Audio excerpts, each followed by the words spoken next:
A gente tem uma coisa muito comum em edifícios, principalmente edifícios altos, que é o chamado núcleo rígido. Núcleo rígido é uma parte, normalmente ali na região do posto do elevador, com pilares parede.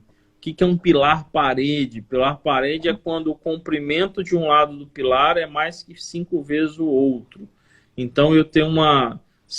Então, se eu tenho um pilar, por exemplo, de 20 de largura, se ele tiver 1 metro ou mais, ele é classificado como um pilar parede. Então são pilares muito parrudos. Qual que é a ideia de dar pilares muito parrudos? E por isso que a gente chama de núcleo rígido. É uma região interna com muito momento de inércia, com muito pilar, com muita rigidez. Carga sempre caminha para o lado que tem mais rigidez. É como se fosse uma mola. O que tiver muito flexível, ela não vai para lá, porque não tem onde ela caminhar, e ela busca onde tem apoio. Então, quando eu crio núcleos internos muito rígidos, a carga tende a ir para lá. Quando que eu uso núcleos rígidos? Quando eu não consigo equilibrar a estrutura de outra forma. O melhor caminho, o melhor ponto, não necessariamente é ter núcleo rígido, nem é o mais econômico. Normalmente, o melhor, por exemplo, o edifício de 4 pavimentos, ter um núcleo rígido é uma coisa sem pé nem cabeça, digamos assim, a menos que não tenha outra solução. Então, normalmente, núcleos rígidos, edifício de 25, 30 andares, quando eu não tenho ou não posso ter, do ponto de vista de arquitetura, pilares na periferia que possam melhorar essa distribuição de carga. Então, isso é o chamado núcleo rígido. E nesse caso, ele muda muito o índice de esbeltez? Vai depender do projeto, né? Mas A esbeltez já tá. do edifício que você fala? Ou do Sim, pilar? do pilar, do Tá. núcleo A ali. esbeltez de um pilar é A uma parede. relação entre largura e pé direito. Então, por exemplo, Aham, vamos voltar no exemplo que você falou. Você citou um exemplo do núcleo rígido com vigas em balanço. O que eu estou imaginando na minha cabeça? Eu não estou vendo a foto, mas estou imaginando. Que é um edifício com laje lisa. O que é um edifício com laje lisa? É só pilar e laje, certo? aham, É só pilar e laje. Normalmente, edifícios assim, se tem alguns pilares de periferia, se for possível, nem que menores ou híbridos, por exemplo, com um misto, né, com pilar e aço e concreto, porque essas lajes ficam muito deformáveis.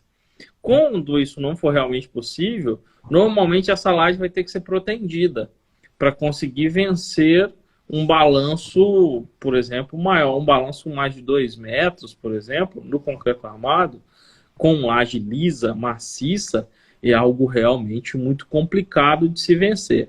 Então, normalmente, esses edifícios, conforme você está falando, eles têm lajes lisas protendidas, então, lajes sem viga. Essa laje pode ser nervurada ou pode ser maciça. E, nesse caso, os momentos são absorvidos pela proteção, ou principalmente o deslocamento, tá? Porque proteção é para isso, e a estabilidade da edificação é garantida pelo núcleo rígido. É uma situação muito incomum, tá? Por quê? uhum, Porque quando que o pessoal usa laje lisa, normalmente? Em edificações, principalmente edificações comerciais. Por quê? A ausência de vigas, ela melhora o layout das unidades. Então, quando você tem uma unidade comercial, as construtoras, teoricamente, podem comprar, alugar, modificar muito os layouts e se alteram, né? O departamento mudou, o departamento criou e assim vai. Então, as lajes lisas são mais comuns em edificações comerciais. Em edificações residenciais, elas são menos comuns. Quando que o pessoal usa? Sabe por que é menos comum? Pensa assim, ó. E não é impossível, é bem fácil num apartamento residencial que eu tenha vigas só entre unidades e externo. Não é muito difícil. Mas aí eu uhum. tenho pilar naquela divisão entre unidades e tenho viga.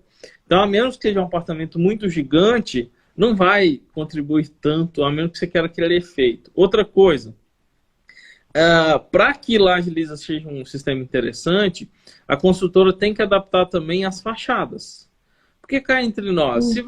vai usar, Vai por mudar exemplo, bastante o perfil, né? Porque se vai usar janela comum, vai ter que ter uma viga para fazer a bandeira, ou uma verga, porque se isso deformar muito, pode. Então acaba tendo que utilizar outro tipo de fachada com vidro de cima e embaixo para que seja interessante. Então tem muita gente que acaba fazendo a viga na borda e aí vai se perdendo as vantagens. Mas é esse o equilíbrio, né? A proteção para equilibrar os deslocamentos e o núcleo rígido para estabilizar isso.